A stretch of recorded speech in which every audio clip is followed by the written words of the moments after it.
Hello students, welcome to online botany classes. I am Dr. Manjulata Joshi, Assistant Professor in Government PG College Uttarkashi. Students, plant pathology के lectures की series में आज हम white rust of crucifers को study करेंगे, जो कि एक फंगल डिजीज़ है. क्रूसीफर्स फैमिली में के प्लांट्स में ये डिजीज़ कॉज होती है. So let's start our lecture.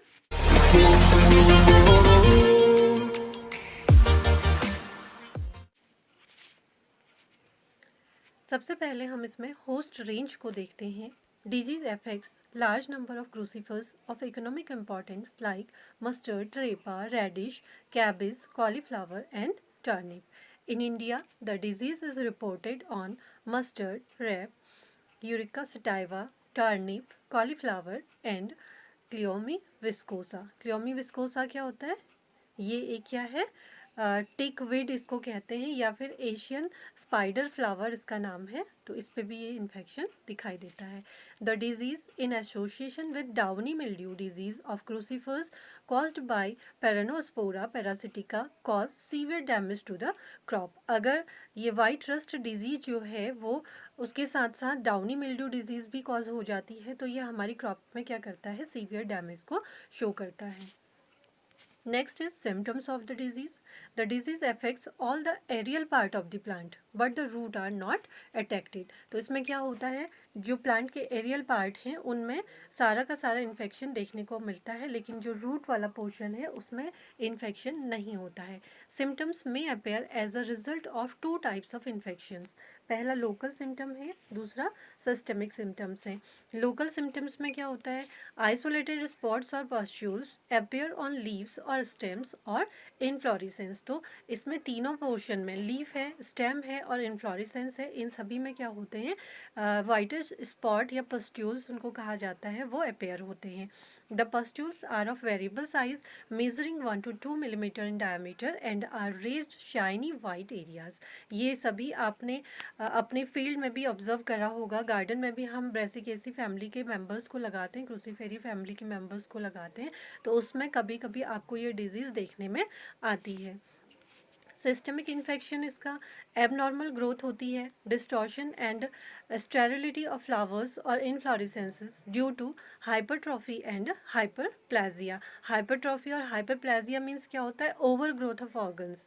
तो इस डिजीज़ में क्या हो जाता है? जो ऑर्गन्स है फ्लावर्स के, वो पार्ट्स जो होते हैं उनमें ओवर ग्रोथिंग हो जाती है, तो that is called hypertrophy. These abnormalities are known as stag heads and consist mostly of thick-walled oospores. The peduncle and pedicel may become enormously thickened up to 12 to 15 times the normal diameter. तो इसमें जैसा मैंने अभी आपको बताया, normal diameter से लगभग 12 से 15 टाइम्स जो होती हैं वो थिकन्ड हो जाती हैं sales. The petal may turn green sepal-like and stamens and carpels are also converted to swollen leaf-like structure. तो इसमें जो फ्लावर का पार्ट है, जैसे स्टेमन्स हैं, कार्पल्स हैं, ये सारे पार्ट क्या हो जाते हैं? स्वैलन लीफ लाइक स्ट्रक्चर में कन्वर्ट हो जाते हैं और ग्रीन कलर के हो जाते हैं. Pustules occurring on leaves are usually confined to the lower surface only. तो जो पस्टूल्स दिखाई देते हैं, इस तरह के ये पस्टूल्स दिखाई दे रहे हैं, तो ये क्या होते हैं? लीफ के लोअर साइड पे दिखाई देते हैं. Usually the pustules appear in circular और concentric arrangement with 1 or 2 central areas. तो ये किस तरह से दिखाई देते हैं? कॉन्सेंट्रिक अरेंजमेंट में होते हैं, 1 या 2 इसके सेंट्रल एरिया होते हैं. तो इस तरह का ये डिजीज अपेयरेंस आप सभी लोगों ने अपने आसपास भी देखा है. इसे आप इजीली आइडेंटिफाई कर सकते हैं. इस तरह से ये पूरा का पूरा प्लांट जो है, इसमें आपको इन्फेक्शन दिखाई दे रहा है इन्फ्लोरेसेंस वाले पोर्शन में. यहाँ पर भी देखिए इस तरह से ये स्टैग हेड इसको कहा जाता है. इस तरह से पूरा स्वैलन हो जाता है ये पार्ट. ये आपका जब सीड बनने वाली कंडीशन है, तो वहाँ पर भी क्या होता है? इसमें डिजीज़ अगर लग जाती है तो इस तरह से वाइटिश अपेयरेंस हो जाता है और पार्ट जो होता है वो स्वैलन हो जाता है. नेक्स्ट हम डिस्कस करते हैं पैथोजन को. ये जो वाइट रस्ट डिजीज़ है, इसका पैथोजन है एल्ब्यूगो कैंडिडा. तो ये क्या करता है? Survive in soil as oospores in crop debris. Debris क्या होता है? जो क्रॉप का रेजिड्यू रह जाता है उसमें ये oospore के फॉर्म में सर्वाइव करता है. सर्वाइव इन सीड, सीड में भी ये सर्वाइव कर सकता है. Survive on perennial weeds perennial weeds में भी ये सर्वाइव करता है। और इसका जो सेकेंडरी स्प्रेड होता है वो स्पोरेंजिया और जूस्पोर्स के थ्रू होता है। इसके लिए जो रिलेटिव ह्यूमिडिटी होती है वो 75% से ज़्यादा होती है। टेम्परेचर जो है 5 से 12 डिग्री सेंटीग्रेड तक ऑप्टिमम इसका टेम्परेचर रहता है। Next is systemic position.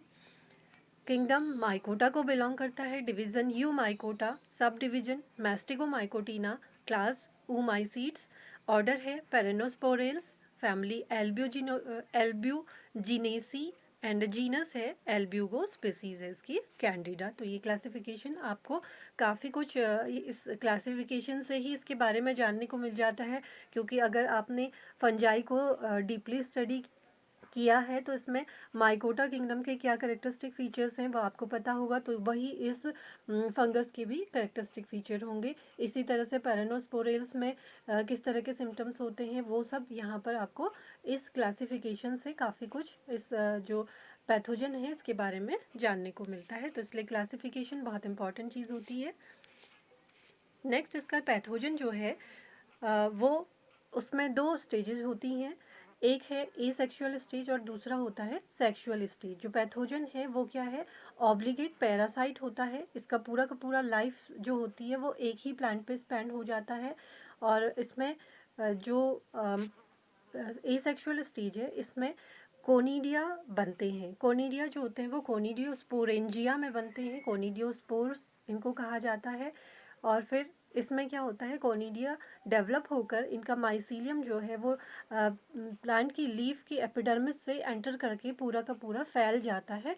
और फिर उसमें क्या होते हैं, बहुत सारे कोनिडिया का फॉर्मेशन होता है। यही कोनिडिया फिर बर्स्ट होकर बाहर आ जाते हैं लीफ की सरफेस पे, और इन्हीं से फिर वो वाइटिश जो अपीयरेंस है वो दिखाई देता है। तो इसका माइसीलियम जो है वो एंडोफिटिक है, नॉन सेप्टेड है, ब्रांच्ड है, हाईलाइन और हैविंग नॉब शेप्ड हॉस्टोरिया। इसका स्ट्रक्चर अभी आगे हम आपको दिखाते हैं, उसमें हॉस्टोरिया और कॉनिडिया जो है वो डिफ्रेंशिएट करके हम आपको दिखाएंगे।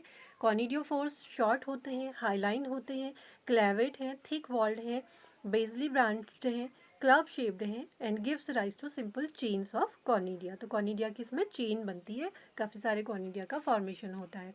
Produce in the basipetal succession. Basipetal succession means क्या होता है, यंगर वन जो होते हैं वो सबसे नीचे होते हैं और ओल्डर जो होते हैं वो ऊपर की तरफ होते हैं। तो that is called basipetal succession and are attached by a gelatinous pads called disjunctor which released juice pores। तो ये आपस में एक दूसरे से क्या होते हैं, जिलेटिनस पैड्स के थ्रू अटैच रहते हैं। तो इस तरह का इनका स्ट्रक्चर होता है। यहाँ पर आप देखिए, इसमें आपको ये हॉस्टोरियम दिखाई देगा, इसके थ्रू ये क्या करता है, होस्ट सेल पे स्टिक हो जाता है और उससे अपना क्या करता है, न्यूट्रिशियस जितने भी फूड मटेरियल हैं उनको एब्जॉर्ब करता रहता है। उसके बाद इसका एक जो माइसीलियम है वो स्वेलो हो जाता है और उससे कॉनिडियोफोर बनता है।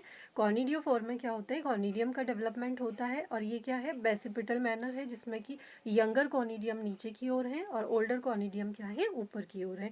और इसको जो बीच में आपस में कनेक्ट करता है दैट इज कॉल्ड डिसजंक्टर। तो this is the asexual structure of Albugo Candida. Next is sexual stage. Sexual stage में मेल और फीमेल दोनों तरह के स्ट्रक्चर देखने में आते हैं। मेल और फीमेल स्ट्रक्चर है एंथ्रीडियम और oogonium. Antheridium elongated and club shaped, multi nucleated, 6 to 12 nuclei इसमें होते हैं। पैरागाइनस होता है, इट मीन्स कि laterally attach to the oogonium. Oogonium is spherical and multinucleated, containing as many as 65 to 150 nuclei। और जो इसके oospores हैं वो uninucleated and on maturity secrets 2 to 3 layered walls, outer thick wall called exospore and the inner thin wall is called endospore. तो इस तरह से इसमें जो सेक्सुअल स्टेजेस में एंथ्रीडियम, ओगोनियम और oospores के डेवलपमेंट होते हैं। ये डायग्रामेटिक रिप्रेजेंटेशन है। ये एंथ्रीडियम एंड ओगोनियम ये आपस में अटैच्ड होते हैं इस तरह से। एंथ्रीडियम है और ये एंथ्रीडियम है, ये ओगोनियम है। इसमें एक जार्म ट्यूब का फॉर्मेशन होता है जिसके द्वारा इसका न्यूक्लियस क्या होता है, फिर ओगोनियम से कंबाइंड हो जाता है। इस तरह से फिर क्या होता है, oospores का फॉर्मेशन होता है। These are the oospores। इस तरह से oospore बन जाते हैं। इसमें एंडोस्पोर्स होते हैं। तो ये सेक्सुअल फेज है, सेक्स ऑर्गन्स इसके हैं। यहाँ पर इन्फेक्शन जब कॉज हुआ है, एक लीफ का सेक्शन कटिंग यहाँ पे दिखाया गया है। इसमें स्पोरेंजियोफोर्स है और ये बहुत सारे स्पोरेंजियम है दैट इज द होस्ट की एपिडर्मिस यहाँ पे है, होस्ट की एपिडर्मिस को बर्स्ट करके स्पोरेंजियम से फिर क्या होते हैं, स्पोरेंजियोफोर बाहर लिबरेट हो जाते हैं। अब इसकी लाइफ साइकिल को हम स्टडी करते हैं। लाइफ साइकिल में पहले एसेक्सुअल रिप्रोडक्शन को देखते हैं। एल्ब्यूको का जो एसेक्सुअल रिप्रोडक्शन है, इसमें सबसे पहले इन्फेक्टेड जो होस्ट होता है वो एल्ब्यूको कैंडिडा स्पोर्स जो होते हैं इसमें से, स्पोरेंजियम में से जो है स्पोर्स लिबरेट होंगे। स्पोर्स लिबरेट होकर जू स्पोरेंजियम के अंदर जू स्पोर्स का फॉर्मेशन होता है और यही जू स्पोर्स फिर क्या करते हैं, एसेक्सुअल रिप्रोडक्शन को शो करते हैं। इस तरह से यहाँ पर इसका डायग्राम दिखाया गया है। इसमें यहाँ पर एक लीफ है, ये क्रूसीफेरी फैमिली की प्लांट की लीफ है। इसके अंदर जो कोनिडिया है इसमें इस तरह से डेवलपमेंट होता है और माइसीलियम का डेवलपमेंट हो जाता है।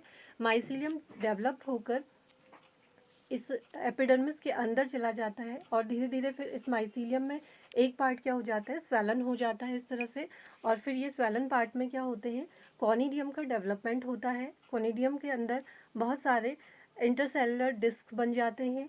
डिस्क के अंदर फिर कॉनिडिया बनते हैं, बहुत सारे कॉनिडिया। इस तरह से आपको ये रेड कलर से यहाँ पे शो किए गए हैं। इस तरह से ये कॉनिडिया का फॉर्मेशन हो जाता है और जब ये कॉनिडिया डेवलप हो जाते हैं बहुत सारे, तो इसमें फिर क्या हो जाता है, ये एपिडर्मिस को बर्स्ट करके बाहर आ जाते हैं। इस तरह से यहाँ पर इनका लिबरेशन हो जाता है और फिर ये क्या करते हैं, मल्टी न्यूक्लिएटेड स्ट्रक्चर बनाते हैं। ये मल्टी न्यूक्लिएटेड स्ट्रक्चर फिर डेवलप हो जाता है। उसके बाद इसमें से क्या हो जाते हैं, जूस्पोर्स जो होते हैं वो बाहर निकल आते हैं। इन जूस्पोर्स में फिर माइसीलियम का डेवलपमेंट होता है और ये फिर से क्या कर देते हैं, जो हेल्दी प्लांट है उसको इन्फेक्शन कर देते हैं। तो इस तरह से इसका एसेक्सुअल रिप्रोडक्शन है। नेक्स्ट हम देखते हैं सेक्सुअल रिप्रोडक्शन कैसे होता है। सेक्सुअल रिप्रोडक्शन में क्या है कि एल्ब्यूगो में मेल और फीमेल ऑर्गन्स होते हैं, oogoonium और एंथ्रीडियम होता है। इसमें फिर एंथ्रीडियम में फर्टिलाइजेशन ट्यूब का डेवलपमेंट होता है जो कि oospores के से कनेक्ट होती है। oospore से कनेक्ट होगा तो इसका फर्टिलाइजेशन ट्यूब में से फिर इसका न्यूक्लियस जो होता है वो फीमेल न्यूक्लियस से अटैच हो जाता है और एक जाइगोट का फॉर्मेशन हो जाता है। इस तरह जाइगोट में फिर क्या होता है, जर्मिनेशन होता है, मियोसिस होती है इसके अंदर और इससे क्या बनते हैं, जूस्पोर्स बन जाते हैं। नेक्स्ट फिर जूस्पोर्स में जर्मिनेशन होता है और ये क्या करते हैं, जर्म ट्यूब का डेवलपमेंट करते हैं और वापस से फिर क्या करते हैं, इन्फेक्शन कॉज करते हैं। इस तरह से इसकी सेक्सुअल लाइफ साइकिल यहाँ पे दिखाई गई है। यहाँ पर सेक्सुअल रिप्रोडक्शन है, होस्ट की लीफ पर ये जो स्पोर्स हैं वो लिबरेट होते हैं और अटैच हो जाते हैं। होस्ट की लीफ को पेनिट्रेट करके, एपिडर्मिस को पेनिट्रेट करके फिर ये माइसीलियम डेवलप होता है। इसमें से ही कुछ माइसीलियम पे क्या हो जाते हैं, मेल और फीमेल ऑर्गन्स डेवलप हो जाते हैं। एंथ्रीडियम और oospore का फॉर्मेशन होता है। इस तरह से यहाँ पर oospores है और एंथ्रीडियम है। एंथ्रीडियम से फिर क्या होती है, जर्मिनेशन ट्यूब बाहर निकलती है और ये क्या करती है, oospore से अटैच हो जाती है। इसको रिसेप्टिव स्पॉट जहाँ पर होता है वहाँ से ये जर्मिनेटिंग ट्यूब जो होती है वो अटैच हो जाती है और oogoonium के अंदर इसका न्यूक्लियस जो है, एंथ्रीडियम का न्यूक्लियस चला जाता है। दोनों में यहाँ पे फर्टिलाइजेशन होता है और oospore का फॉर्मेशन हो जाता है। इस तरह से oospore का डेवलपमेंट होगा और इसके अंदर फिर क्या होती है, मियोसिस होती है। मियोसिस से ये एक मल्टी न्यूक्लिएटेड स्ट्रक्चर बन जाता है। मल्टी न्यूक्लिएटेड स्ट्रक्चर में डेवलपमेंट होता है और फेवरेबल कंडीशन आने पर फिर इसमें से क्या होते हैं, हर एक न्यूक्लियाई में सिस्ट बन जाती है और जूस्पोर का फॉर्मेशन हो जाता है। इस तरह से फिर जूस्पोर्स क्या होंगे, लिबरेट हो जाएंगे एनवायरनमेंट में और ये हेल्दी प्लांट में इन्फेक्शन को शो करते हैं। तो इस तरह से इसका सेक्सुअल लाइफ साइकिल हो गया। एसेक्सुअल फेज और सेक्सुअल फेज दोनों को हमने यहाँ पे डायग्रामेटिकली इसको स्टडी कर लिया है। ये एक कंबाइंड डायग्राम है जिसमें एसेक्सुअल और सेक्सुअल स्टेज दोनों को शो किया गया है। इसका स्क्रीनशॉट लेकर आप इसको स्टडी कर सकते हैं। नेक्स्ट है, इस डिजीज़ के द्वारा इकोनॉमिकली क्या क्या लॉसेस होते हैं। In India it causes a yield loss of 24 to 55.5% due to both phases, leaf and stag head of white rust. तो इससे 25 से लेकर 54.5% तक का यील्ड लॉस देखा गया है। The yield loss is due to the malformation of floral parts and as a result seed are not formed. तो इसमें जो यील्ड का लॉस है वो कहाँ पर देखा गया, जो फ्लोरल पार्ट है उनमें क्या हो जाता है, माल फॉर्मेशन हो जाता है। माल फॉर्मेशन मीन्स विकृति हो जाती है। स्ट्रक्चर में मैंने पहले आपको बताया था, सिम्टम्स में पार्ट्स क्या हो जाते हैं, स्वेलन हो जाते हैं। तो इस तरह से इसको क्या कहा जाता है, माल फॉर्मेशन ऑफ फ्लोरल पार्ट। तो जिसके कारण क्या होता है, इसमें यील्ड का लॉस देखा गया है। नेक्स्ट है कि इस डिजीज़ का मैनेजमेंट किस तरह से किया जाता है। मैनेजमेंट दो तरह से है, physical management and chemical management. तो फिजिकल मैनेजमेंट में हम प्लॉइंग और discing disease plants and plant parts result in rapid decomposition of infected tissues and reduce the future infection. Crop rotation with non cruciferous host plant is also effective. तो cruciferous plants के साथ non cruciferous plant को अगर हम rotate करके लगाते हैं तो इससे भी क्या है, जो डिजीज़ है वो कम कॉज होती है। Weed control and other sanitary methods are necessary too. तो वीट कंट्रोल और सैनिटरी मेथड्स के थ्रू भी हम इसमें डिजीज़ साइकिल को रोक सकते हैं। नेक्स्ट है केमिकल मेथड। केमिकल मेथड में बहुत सारे केमिकल्स को यूज़ करके हम इस डिजीज़ को रोक सकते हैं, जैसे एक्लेलाइन फंजीसाइड जो है, मेटल एक्सल, इसको रिडोमिल कहते हैं, ये इफेक्टिव होता है। Application should be made to the soil and subsequently applied to the foliage. तो ज़्यादातर इसका एप्लीकेशन जो है वो सॉइल पे किया जाता है, क्योंकि जो उसके स्पोर्स होते हैं वो सॉइल में ही सर्वाइव करते हैं। In temperate environment, a soil application and a minimum of 1 to foliar applications during the crop cycle is suggested। तो इस तरह से इसका केमिकल ट्रीटमेंट है जिसके द्वारा हम इस डिजीज को स्प्रेड करने से रोक सकते हैं। नेक्स्ट सीजन की क्रॉप्स में इस डिजीज को आने से हम अवॉइड कर सकते हैं।